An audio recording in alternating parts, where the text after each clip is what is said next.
In order to stop the spread of the virus, we need to understand the mechanisms of infection and then change our behavior accordingly. So far, we have considered two main routes of transmission. One is infection by coming into contact with something that has the virus on it. The other is infection through droplets emitted in sneezes and coughs. But some experts say there is possibly a third infection route.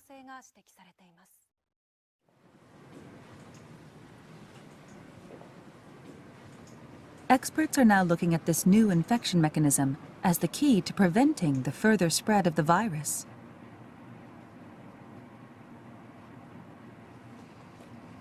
ただの会話の中で感染が広がっているとか、ある程度の距離があってもそれが広がっているような、そういった事例を見ると、通常の飛沫感染だけでは説明できない、非常に小さな粒子ということで、マイクロメーターの粒子、マイクロ飛沫感染とも呼べるような、そういった状況が起きたんじゃないかなというふうに考えられます。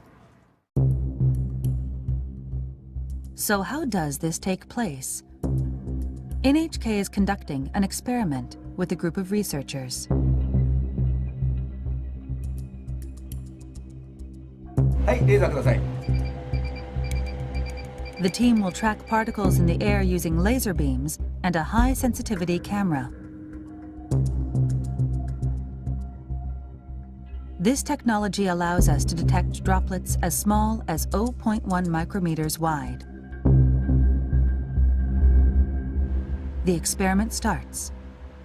First, sneezing.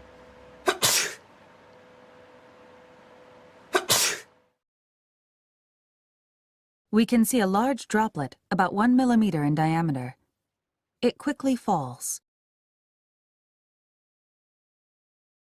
But let's look through the high-sensitivity camera.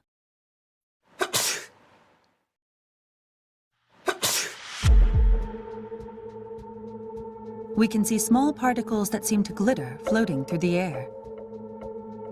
These particles are all smaller than 10 micrometers, or 1/100th of a millimeter in diameter. Let's take a look from a different angle. They're small and light.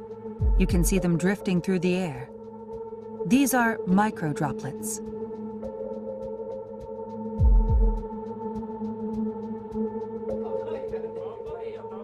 We're learning that sneezing isn't the only source of these droplets.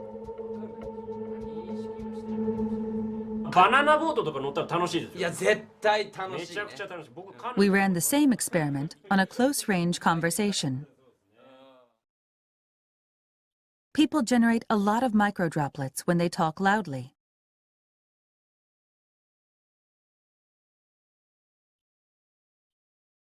The droplets between these two stay where they are.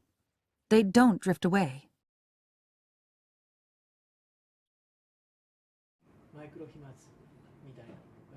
It's not yet known what volume of microdroplets leads to infection. But Tateda says we can't rule out the possibility that microdroplets have spread the virus to some extent.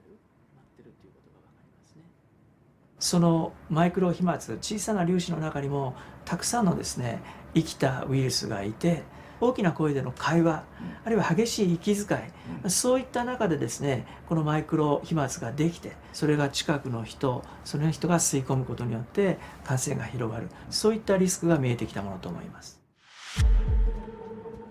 The risk of infection through microdroplets becomes even greater in a closed space with poor ventilation.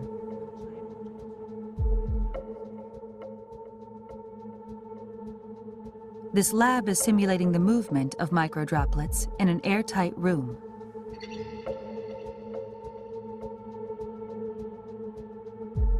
About 10 people in an enclosed space the size of a classroom. A person coughs once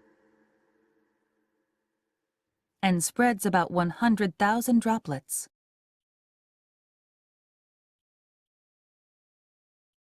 Large droplets are shown in blue and green. Most of these fall to the ground within 1 minute. But the microdroplets, shown in red, continue to drift.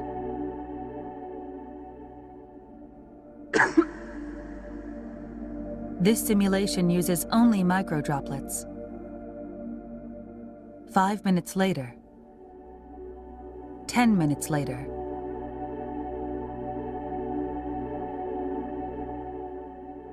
20 minutes later, the microdroplets are still floating in place.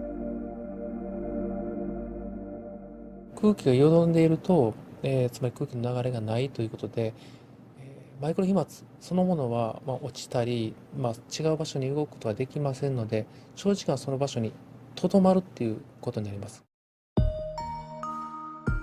But there is a way to prevent this stagnation of microdroplets. Opening windows and increasing air circulation is believed to be effective.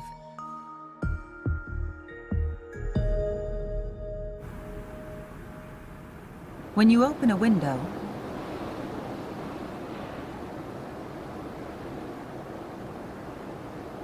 microdroplets are quickly swept away.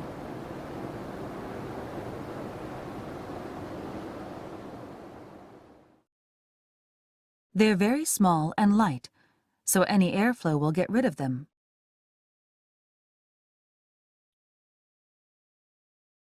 できればですね、2箇所開けて風の流れを作ってあげるということが大事。